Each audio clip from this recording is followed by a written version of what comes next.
तो किसी की आंखें नीली क्यों होती हैं और किसी के बाल घुंघराले? चलिए डीएनए के रहस्य को समझते हैं।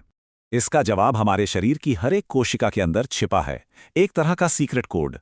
ये कोड और कुछ नहीं बल्कि जीवन का ब्लूप्रिंट है।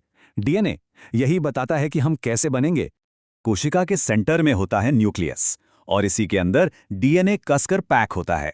इसे खोलने पर डीएनए का फेमस डबल हेलिक्स स्ट्रक्चर दिखता है, बिल्कुल एक घुमावदार सीढ़ी की तरह। इस सीढ़ी के साइड्स शुगर फॉस्फेट से बने हैं, पर असली कोड तो इसके बीच के डंडों में है। डीएनए की सबसे छोटी इकाई न्यूक्लियोटाइड है। लाखों न्यूक्लियोटाइड मिलकर डीएनए की एक लड़ी बनाते हैं। ये पूरा जेनेटिक कोड सिर्फ 4 केमिकल अक्षरों से लिखा गया है, ए, टी, सी और जी। और इनकी जोड़े बनाने का एक पक्का नियम है। ए हमेशा टी के साथ जुड़ता है और सी जी के साथ। सबसे जरूरी बात है इन अक्षरों का क्रम। यही क्रम हर जीव को उसकी अनोखी पहचान देता है। तो शरीर इस कोड को पढ़ता कैसे है?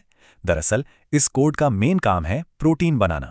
ये 3 स्टेप्स में होता है। पहले डीएनए आरएनए में कॉपी होता है, फिर आरएनए से प्रोटीन बनता है। ये प्रोटीन ही हमारे शरीर के असली वर्कर्स हैं, जो लगभग सारे काम करते हैं। पर डीएनए को समझने में दशकों लगे। 1953 में वॉटसन और क्रिक ने इसका डबल हेलिक्स स्ट्रक्चर खोजा। और यही ब्लूप्रिंट माँ बाप से बच्चों में जाता है, यानी एक पीढ़ी से दूसरी पीढ़ी तक। क्योंकि हर किसी का डीएनए अलग होता है, डीएनए टेस्टिंग से हमारी पहचान और रिश्ते समझे जा सकते हैं। इसका इस्तेमाल कई जगह होता है, जैसे कि फोरेंसिक साइंस, बीमारियों का पता लगाने और अपनी जड़ें ढूंढने में। पर एक दिलचस्प बात है, हम सभी इंसानों का 99.9% डीएनए बिल्कुल एक जैसा होता है। जो भी फर्क है वो सिर्फ 0.1% की वजह से है। यही छोटा सा हिस्सा हमें सबसे अलग बनाता है। डीएनए की इंफॉर्मेशन स्टोर करने की कैपेसिटी तो सच में हैरान करने वाली है। अंदाजा है कि दुनिया का पूरा डिजिटल डेटा सिर्फ 2 ग्राम डीएनए में स्टोर किया जा सकता है।